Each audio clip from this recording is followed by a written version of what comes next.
예수님의 이름으로 오신 것을 환영하고 축복합니다. 이 베드로는 안디옥이라고 하는 곳에서 이방인들과 식사를 하게 되었습니다.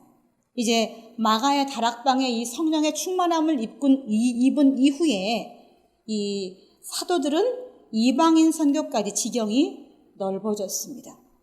그래서 이방인들과 식사를 하는 이유는 그들과 가까워지면서 복음을 전하기 위한 목적이 있었죠. 그런데 그 이방인들과 식사를 하는 도중에 할례받은 유대인들이 오는 것을 베드로가 보게 되었습니다. 그런데 베드로는 본능적으로 할례받은 유대인들이 앞에 오는 것을 보고 벌떡 일어나서 그 자리를 피해서 다른 데로 이동해 버렸습니다. 그리고 그 행동들을 이제 바울이 듣게 되었어요.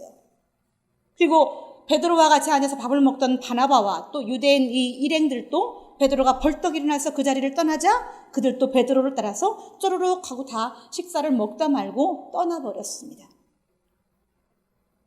이 할례자들이라고 하면 이제 정통 유대인을 얘기하는 거죠. 정통 유대인들은 이렇게 이방인과 밥을 먹을 때 너희는 어찌하여 할례받지 아니한 자들과 식사하느냐라는 정죄를 받게 되어 있었습니다. 그래서 겁이 나서 베드로는 자기도 모르게 본능적으로 벌떡 일어나서 그 유대인들을 피해서 다른 데로 가버렸다는 거죠.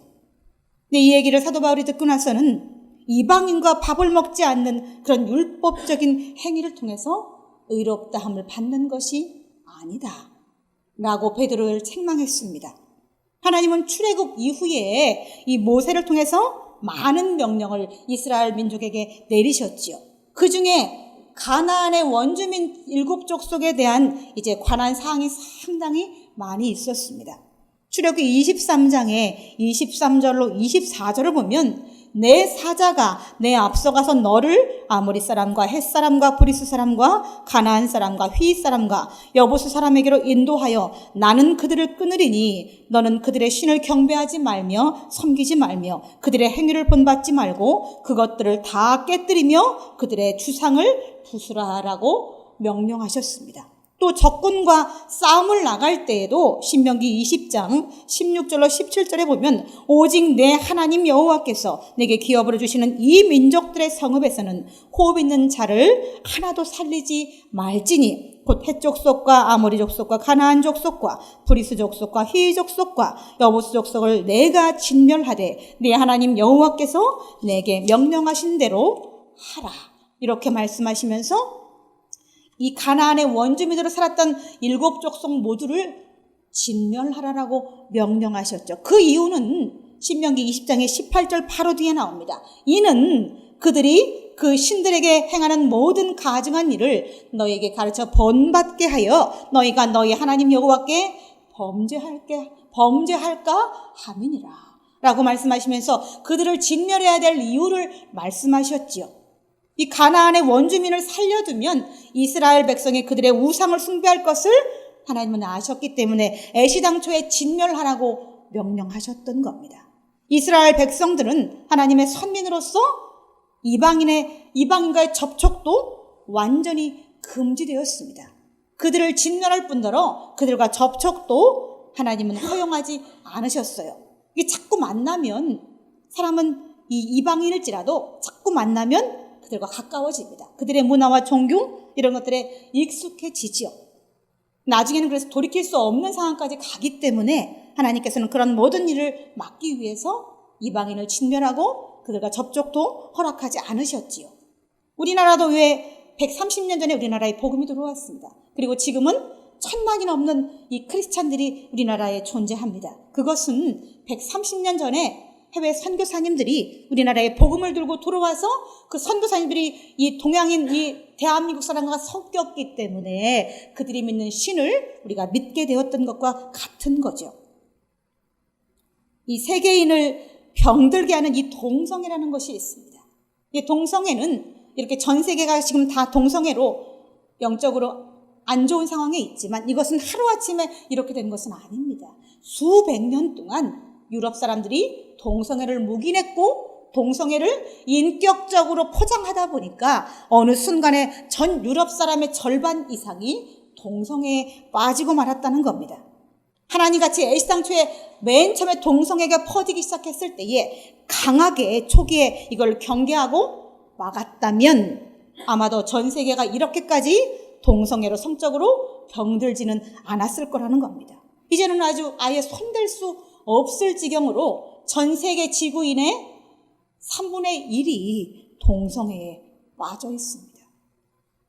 그런 의미에서 유대인에게 이방인과의 접촉은 삶을 송두리째 바꿀 수 있는 큰일이었습니다. 그래서 하나님은 그들에게 이방인과의 접촉을 금지하셨습니다. 유대 사회는 주변 열강에 계속해서 침범을 받고 지배를 받으면서 살았습니다. 그러나 바벨론 포로기 이후에 유대인들은 다시 말씀으로 돌아가자. 오직 하나님의 말씀만이 우리가 살 길이다 라고 그들은 생각했습니다. 그리고 느헤미야서 또 에스라서라는 성경을 보면 강력한 신앙의 개혁을 단행합니다. 그리고 그것은 돌아온 모든 유대인들이 다 동참해서 그 율법 고수를 하면서 무려 500년이 넘는 시간 동안 그들이 율법주의자로 살게 됩니다. 제가 말하는 이 율법주의자는 하나님의 말씀을 철저히 지키는 그런 생활을 말하는 겁니다. 포로기 이후에 말씀을 벗어나서 그들이 우상 숭배했기 때문에 하나님께서 진노하셔서 그들의 나라가 이제 멸망했다는 것을 그들은 알고 있었습니다.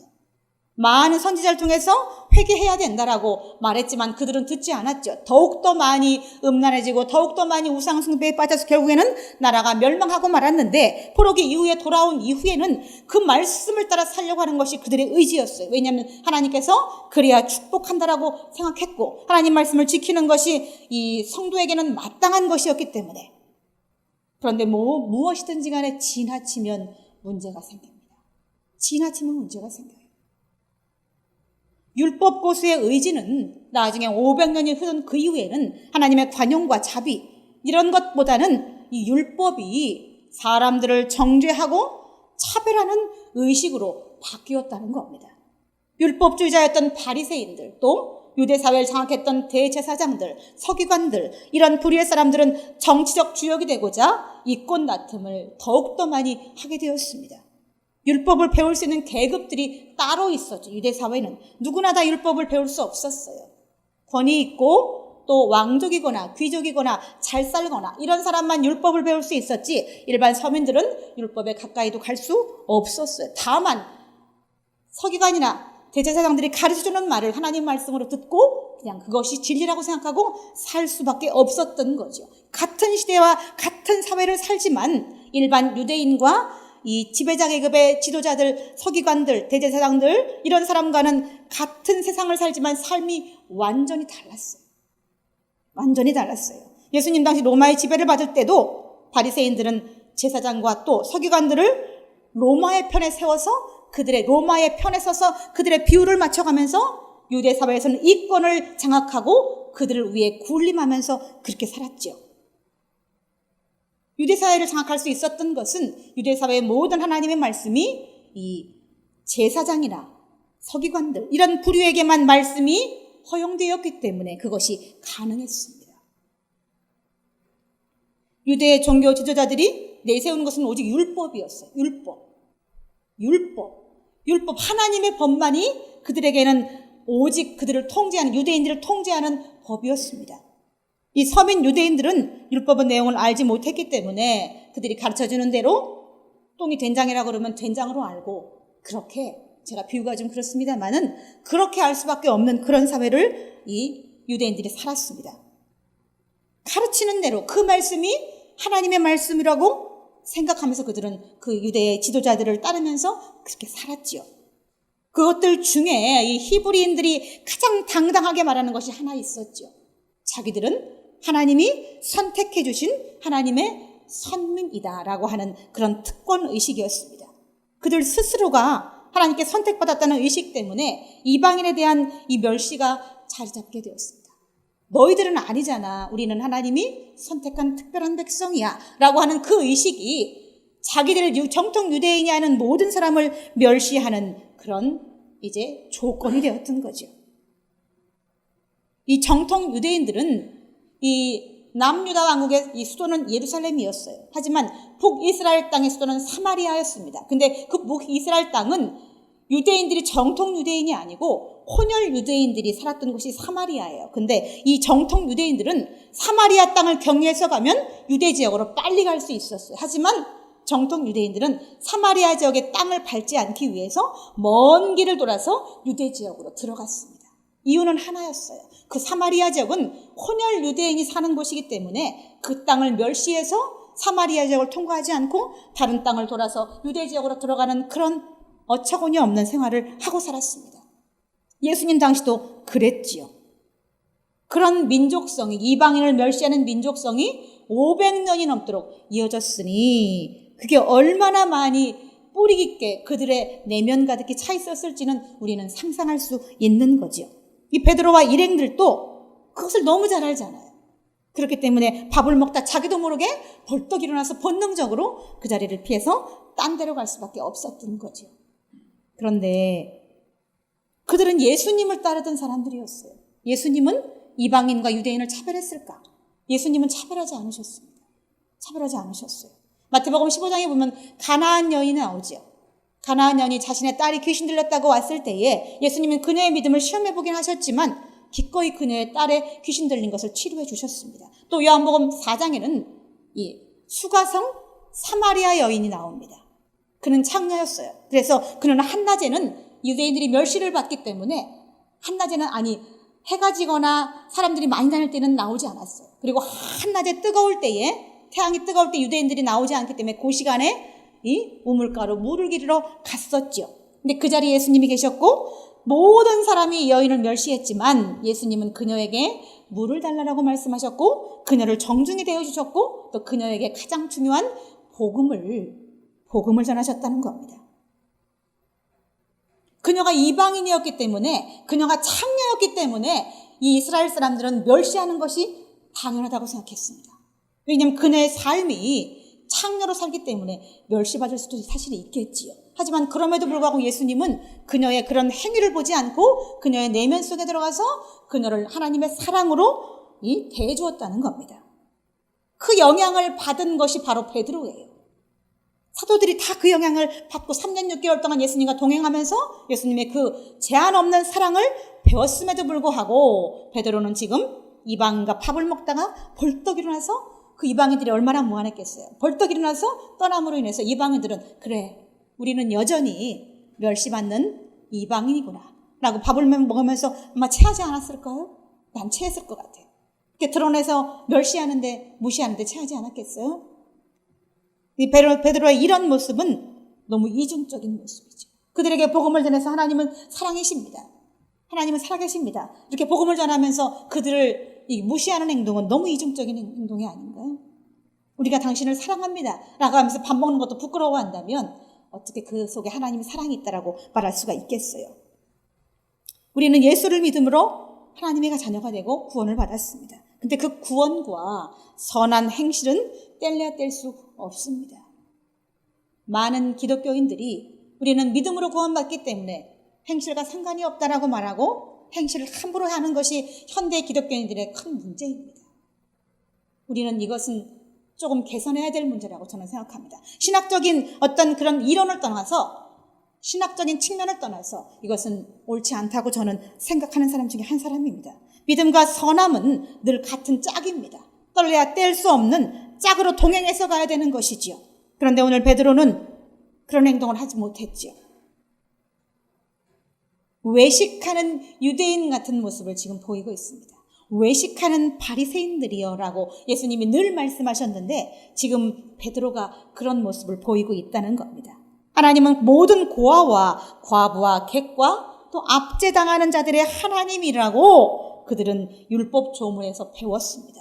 그런데 그 율법 조문을 지금 위배하고 있는 겁니다. 위에 언급한 이 고아와 객과 과부, 압제당하는 자, 이들이 유대인만 말하는 것은 아닙니다. 유대인에게만 해당되는 게 아니에요. 근데 유대인들은 이 모든 말이 고아도, 객도, 과부도, 압제당하는 사람도 유대인에게만 해당된다고 생각하고 있습니다. 근데 성경 어디에도 그렇게 말하고 있지 않습니다. 신명기 우리 24장 잠깐 살펴볼까요? 신명기 24장을 한번 보겠습니다. 24장 19절로 22절 말씀 잠깐 보겠습니다. 신명기 24장입니다. 24장 19절부터 우리 22절까지 우리 19절부터 한번 읽어볼까요? 구약성경 299페이지입니다.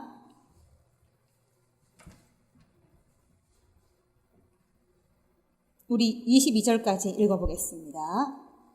내가 밭에서 곡식을 벨 때에 그 한 무출 밭에 잃어버렸거든 다시 가서 가져오지 말고 나그네와 고아와 과부를 위하여 남겨두라. 그리하면 내 하나님 여호와께서 내 손으로 하는 모든 일에 복을 내리시리니 내가 내 감람나무를 떤 후에 그 가지를 다시 살피지 말고 그 남은 것은 객과 고아와 과부를 위하여 남겨두며 내가 내 포도원의 포도를 딴 후에 그 남은 것을 다시 따지 말고 객과 고아와 과부를 위하여 남겨두라. 너는 애굽 땅에서 종되었던 것을 기억하라. 이러므로 내가 내게 이 일을 행하라 명령하노라. 여기에 어디에도 이방인에게는 해당되지 아니한다라는 말씀이 없습니다. 다만 여기 있는 말씀은 22절에 너는 애굽 땅에서 종되었던 것을 기억하라고 말씀하십니다. 그러니 이건 상대적으로 역설적으로 말하면 이 유대인이 아닌 너희들이 애굽 땅에서 이방인이었던 것처럼 너희도 유대인이 아닌 이방인들에게 그와 같이 하라는 말씀으로 우리는 이 말씀을 들어야 한다는 겁니다. 누가복음 10장에 보면은 이제 선한 사마리아인 얘기가 나오지요. 그런데 강도 만난 자가 유대인이라고 성경에 말씀하지 않으십니다. 강도 만난 자가 유대인이라고 써있지 않아요. 다만 그 자리에 그 죽어가는 사람을 두고 피해간 제사장과 레위인을 뭘 인정하다라고 예수님이 책망하는 내용은 있지만 그 쓰러져 있는 사람이 유대인이라고 말하고 있지 않다는 겁니다. 그리고 또한 더 아이러니한 것은 그 쓰러져 있는 이 사람을 유대인이 아닌 이방인이었던 사마리아 사람이 구해주었다는 겁니다.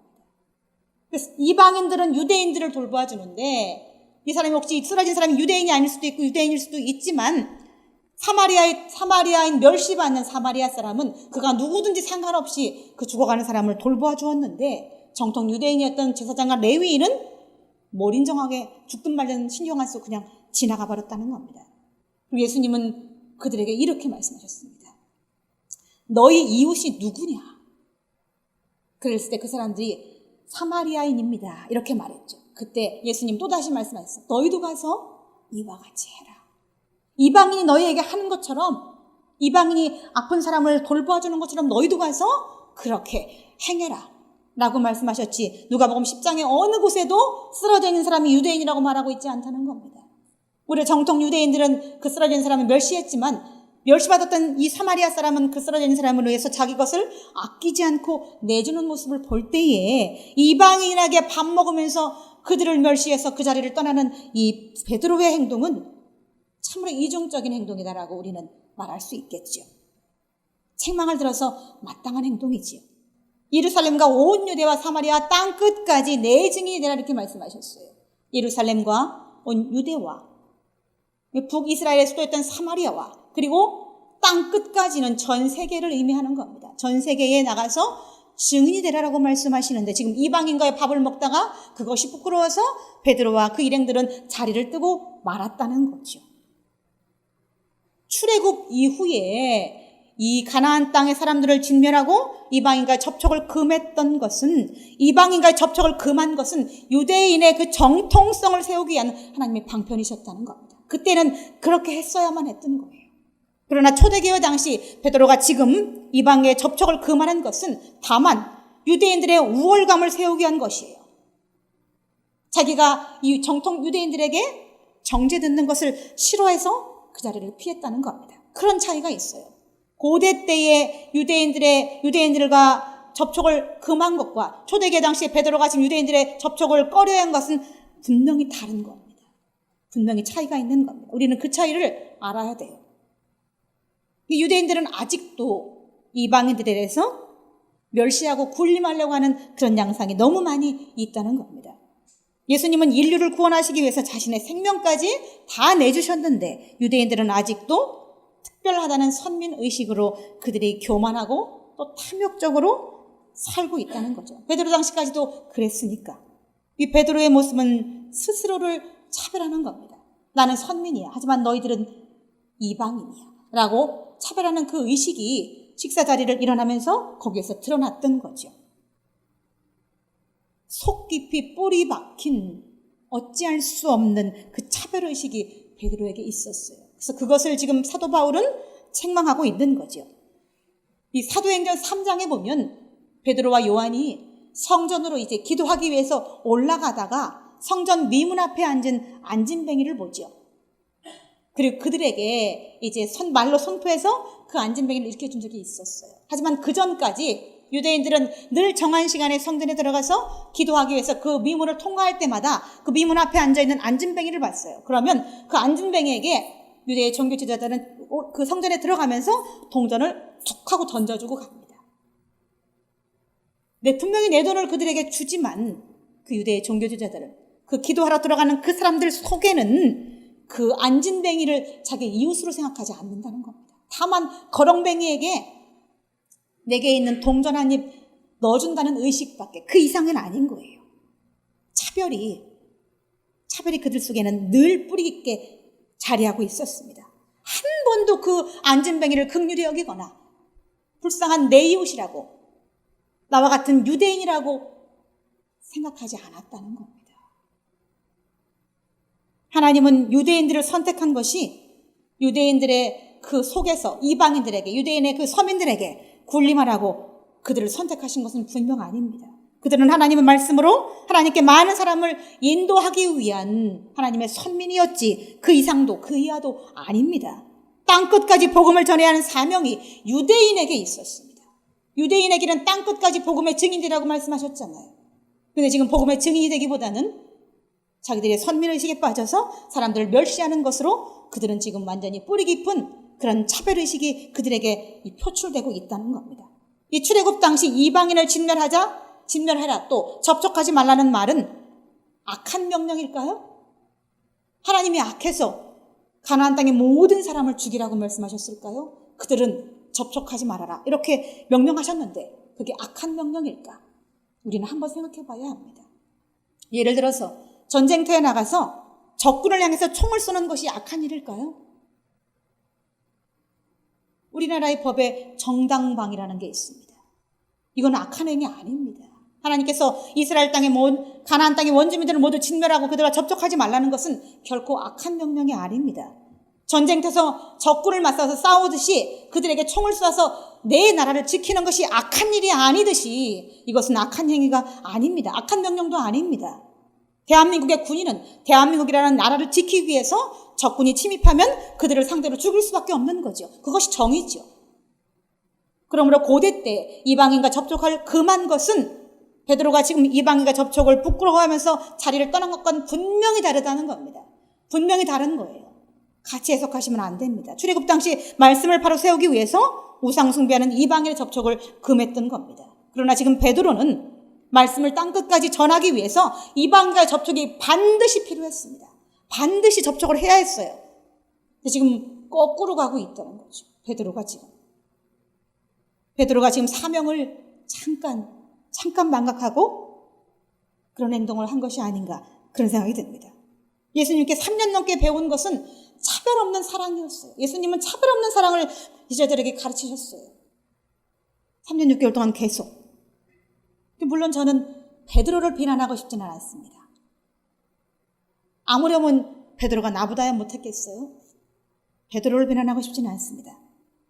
하나님의 나라는 말에 있지 않고 능력에 있다 라고 고린도전서 4장 20절은 말씀하십니다. 우리가 하는 모든 이 행위에 아무런 하나님 능력도 없어요. 다만 우리 속에서 표출되는 하나님의 능력만이 사람을 의의 길로 인도할 수 있는 겁니다. 이 베드로가 이방인과 먹던 식사 자리를 벗어나지 않아도 이미 베드로는 유대인이에요. 그들과 100번을 앉아 있어도 베드로는 뼛속 깊이 혈통 자체가 유대인인데 그 자리를 벗어나면서 나는 유대인이라고 말할 필요가 없었는데도 불구하고 그 자리를 떠나면서 차별의식을 심어주었다는 겁니다. 그런 행동을 하면서 어떻게 이방인들을 전도할 수가 있겠어요? 말도 안 되는 거죠. 율법이 유대인에게 생명력을 잃은 이유는 그들의 율법 속에는 하나님의 긍휼과 사랑이 쏙 빠져버렸기 때문에 그렇습니다. 하나님의 말씀만 있지 그 속에 담겨야 하는 긍휼함과 사랑은 다 빠져버렸습니다. 예를 들어서 시금치가 아주 싱싱한데 그 안에 영양분은 싹 뺀 것과 똑같은 거죠. 그 시금치 먹어도 아무 소용없습니다. 시금치에는 비타민 C가 많이 들어있어요. 그런데 싱싱하긴 하지만 비타민 C를 쏙 뺐다고 생각해 보세요. 그거 뭐하러 먹겠어요? 물보다 영양가 없잖아요. 차라리 물은 미네랄이라 들어있죠. 그런 것과 똑같죠. 베드로라는 이 사도는 복음을 전하다가 사실은 순교했습니다. 로마에 순교했죠. 거룩한 생명의 길을 갔던 인물이죠. 그래서 오늘 제가 이 베드로에게 하는 것은 베드로를 책망하고자 하는 것이 절대 아닙니다. 그도 사람이었기 때문에 이런 작은 실수를 할 수 있죠. 오늘 우리도 그런 실수를 이어가면서 사는 것은 아닌가. 내가 그리스도인이라고 말하면서 그리스도인답지 않게 사는 것은 아닌가. 라고 우리 자신을 돌아보아야 할 때가 바로 이 말씀을 볼 때가 아닐까 저는 생각합니다. 이방인을 사랑으로 대하지 않으면서 어떻게 예수님 믿으라고 우리가 말하겠습니까? 만약에 그렇게 한다면 우리는 사기꾼입니다. 우리는 사기꾼이에요. 예수님의 사랑을 전하지 않으면서 사랑이 없이 예수 믿으라고 말한다면 사기꾼이죠. 그리고 사이비 종교와 똑같죠. 뭐가 다르겠어요? 사이비 종교들은 돈 뺏기 위해서, 가정 파괴하기 위해서 막 이상한 행동들을 합니다. 예수님의 사랑은 우리가 살고 있는 이 현세뿐만 아니라 내세까지도 영생으로 인도하는 생명의 말씀이기 때문에 베드로는 그 말씀을 전하다가 순교했습니다. 하지만 베드로가 이 사역하는 중간에 이런 실수를 했던 것은, 그리고 이 실수가 성경에 담겨서 우리가 이 말씀의 교훈을 얻는 것은 우리도 이렇게 그리스도인을 살면서 우리도 이런 잦은 잘못들을 범할 수 있기 때문에 말씀을 통해서 우리는 이럴 때 귀한 교훈을 얻어야 되겠지요. 예사야서 26장 3절에 말씀하십니다. 심지가 견고한 자를 하나님께서 평강의 평강으로 인도하신다 라고 말씀하고 있습니다. 여러분의 신앙이 하나님 보시기에 또 세상 사람이 보시기에 아름답고 본받을 만한 신앙이 되시기를 예수님의 이름으로 축원을 드립니다. 다 같이 기도하시겠습니다. 하나님 아버지, 하나님의 은혜를 참으로 감사합니다. 복음을 위하여 땅끝까지, 사마리아 땅끝까지 복음을 전하던 사도 베드로도 하나님 작은 실수를 했고 그것을 성경에 담아놓은 것은 그를 정죄하게 하신 것이 아니라 우리에게 바른 교훈을 가르쳐 주시기 위한 하나님의 말씀인 것을 믿습니다. 우리 안중앙의 모든 성도님들은 늘 말씀 따라 살아가게 하여 주옵소서. 실수하더라도 바로 깨달아 알게 하시고 회개하고 돌이킬 수 있는 그런 성도들이 다 되게 하여 주옵소서. 감사와 영광을 드리며 우리 구주 예수 그리스도의 이름으로 기도드리옵나이다. 아멘.